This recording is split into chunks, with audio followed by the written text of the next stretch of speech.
কায়দা, বিশ্বাস, ভক্তি, প্রেম, সোহাগ। এখানে 8টি স্তর, 8টি সাবজেক্ট, 8টি অধ্যায়। বিবেক যার পরিপূর্ণ সে একজন সক্ষম মানুষ, এতে কোনো সন্দেহ নেই।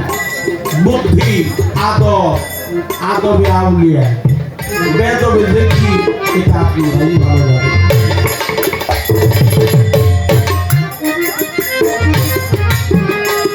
বিশ্বাস আমার আব্দুল কামকে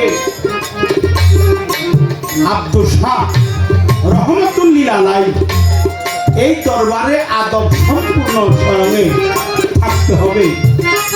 বিশ্বাস, প্রেম ডুরি দিয়া মুর্শিদকে বন্ধন করতে হবে।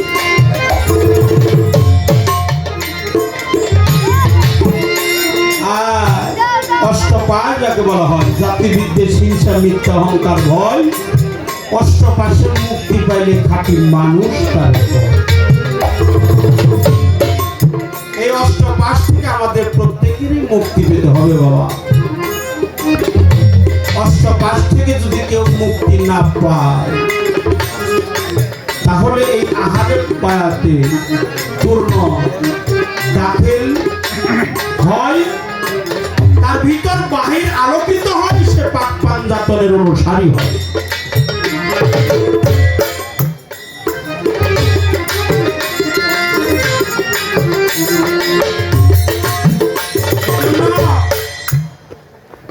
মুসলমান না হয়ে তোমরা কেবল কবরে আসিও না।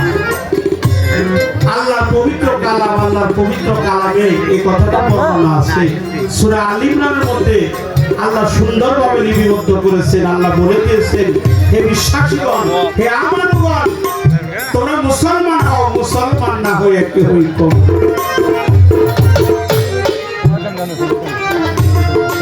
মুসলমানের বাংলা হলো আত্মসমর্পণ।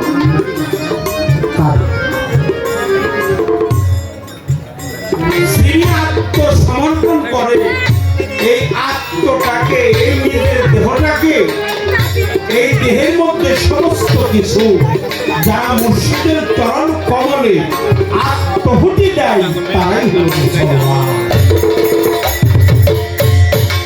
সেই মুসলমান